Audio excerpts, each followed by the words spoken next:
बिस्मिल्लाहिर्रहमानिर्रहीम। दोजख क्या चीज़ है? दोजख खुदाई जेल खाना है। उसको अल्लाह ने बेईमान और नाफरमान बंदों की सज़ा के वास्ते बनाया है। इसमें हर किस्म के अज़ाब हैं। कुरान व हदीस में इससे बहुत डराया गया है।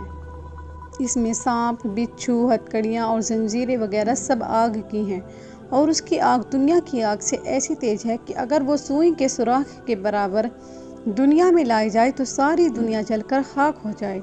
अगर उसको पहाड़ों पर रखा जाए तो सारे पहाड़ जलकर कोयला हो जाए, और उसका ईंधन आदमी और पत्थर हैं।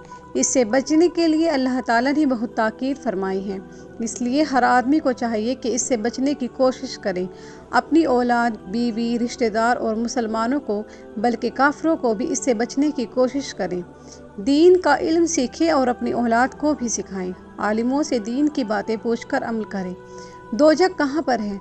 दोजख ज़मीन के नीचे है, और उसके ऊपर तले 7 दर्जे हैं और 7 ही दरवाजे हैं। ये समझो कि 7 दोजख हैं। हर किस्म के नाफरमानों की सज़ा के लिए अलग अलग दर्जा है। इसके दरवाजे इतने बड़े हैं कि एक दरवाजे से दूसरे दरवाजे तक 70 साल की दूरी है, और एक दोजख दूसरे दोजख से तेज़ी में 70 हिस्से ज़्यादा तेज़ है। और गहराई इतनी है कि अगर एक बड़ा भारी पत्थर उसके ऊपर से छोड़ा जाए और 70 साल तक चलता रहे तब कहीं नीचे पहुँचे।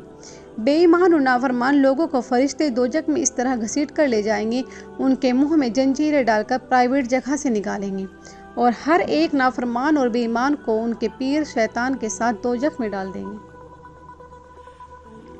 नबी सल्लल्लाहु अलैहि वसल्लम ने फरमाया कि दोजख को 1000 साल तक धोखा गया तो उसकी आग लाल हो गई, फिर 1000 साल तक धोखा गया तो सफ़ेद हो गई, फिर 1000 साल तक धोखा गया तो उसकी आग काली हो गई। अब दोजख की आग काली है।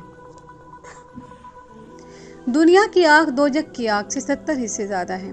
दोजख की आग के जूते। नबी सल्लल्लाहु अलैहि वसल्लम ने फरमाया कि दोजख के अजाबों में सबसे हल्का अजाब ये होगा कि दोजखी के पाँव में सिर्फ आग के जूते होंगे, और उसकी आँच की तेज़ी से उसका भेजा हड्डियाँ की तरह पकता होगा, और वो ये समझेगा कि मुझसे बढ़कर और किसी को इतना अजाब नहीं।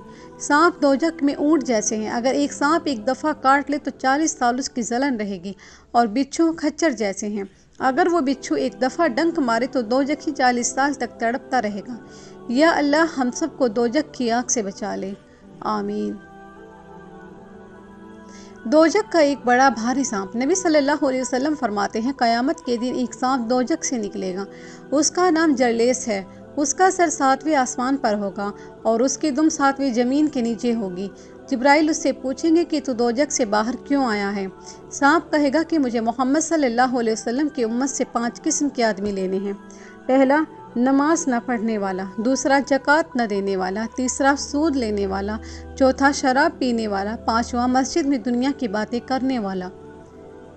बस ये सांप इन 5 किस्म के लोगों को अपने मुंह में लेकर दोजख में जा घुसेगा, और दोजख साल भर में वो सांस लेती है, एक गर्म और एक सर्द। जब दुनिया में गर्मी और सर्दी होती है तो इसकी यही वजह है। दोजख की चीख। नबी सल्लल्लाहु अलैहि वसल्लम फरमाते हैं, जब दोजख को क़यामत के मैदान में लाया जाएगा तो उसके 70 बाजू होंगे, और हर एक बाजू को 70,000 फरिश्ते पकड़े हुए होंगे, और उसकी चिंगारियाँ महल जैसी होंगी। वो एक ऐसी चीख मारेगी कि तमाम फरिश्ते और जिन व इंसान, बल्कि नबी और रसूल भी सब डर जाएंगे, और सब नफ्सी नफ्सी पुकार उठेंगे, या अल्लाह मेरी जान को दोजख से बचा। उस वक्त कोई ऐसा न होगा कि किसी की कोई मदद कर सके, लेकिन हमारे नबी हज़रत मोहम्मद सल्लल्लाहु अलैहि वसल्लम या रब्बी उम्मती उम्मती फरमाएंगी, यानी ए अल्लाह मेरी उम्मत को दोजख से बचा। सुबहान अल्लाह, क्या शान है रहमत की और क्या चाहत है उम्मत की।